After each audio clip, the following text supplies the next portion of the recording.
Hello આપણે મેથીના ગોટા બનાવશું। આપણે 250 ઉપર લોટ 300 ગ્રામ લીધો છે। એમાં આપણે સ્વાદ પ્રમાણે આ લાલ મરચું નાખશું, ધાણા, મેથી અને લીલું લસણ બધું કટ કરી અને સાફ ધોઈને નીતાર દીધું છે। હવે આપણે લોટમાં મિક્સ કરી દેવું। બધું 100 ગ્રામ છે, મેથી, ધાણા અને લસણ।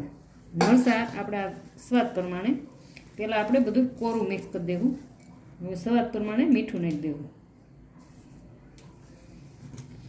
હવે આપણે બધું પહેલાં લોટમાં કોરું મિક્સ કરી દેવું, પછી આપણે એમાં પાણી નાખશું,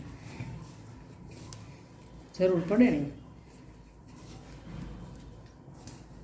મેથીના ગોટા બહુ મસ્ત બને છે આવી રીતના બનાવીને તો।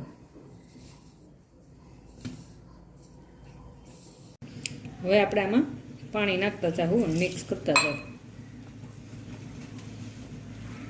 પહેલાં કોરો મસાલો જ મિક્સ કરી દેવાનો કોરા લોટમાં, પછી આપણે પાણી નાખવાનું એટલે મસ્ત મિક્સ થઈ જાય બધું।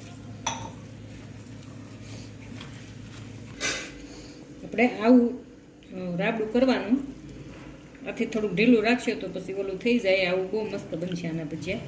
હવે આપણે આમાં છે ને અડધી ચમચી સાજીના ફૂલ નાખી દેવું, એની માથે આપણે ગરમ તેલ નાખશું।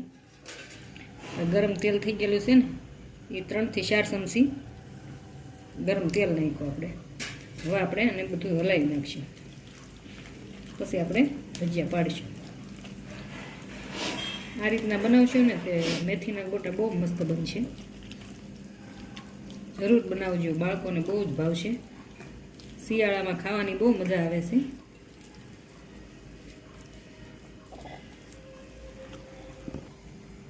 આપણે એટલું તેલ મૂકશું, તેલ આપણે ગરમ થઈ ગયું છે, ભજીયા બુડે એટલું આપણે તેલ ગરમ મૂકવાનું છે। હવે આપણે એમાં ભજીયા પાડી દેવું। જો કેટલું મસ્ત તેલ આવી ગયું છે।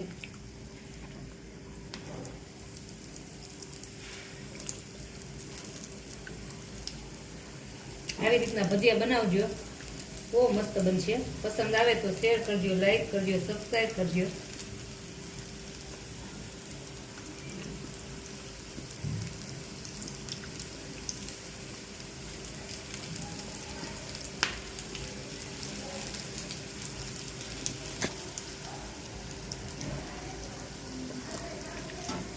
કેટલા મસ્ત ફૂલ્યા છે, જો આપણા ભજીયા વ્હાઈટ વ્હાઈટ ને કેટલા મસ્ત બન્યા છે। શિયાળામાં ખાવાની બહુ જ મજા આવે છે। આપણે વાડીએ પ્રોગ્રામ કરવાની,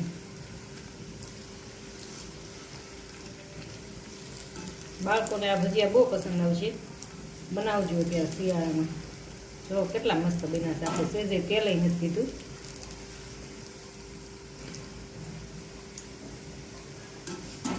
ભજીયા બની ગયા છે, જો કેટલા મસ્ત બન્યા છે।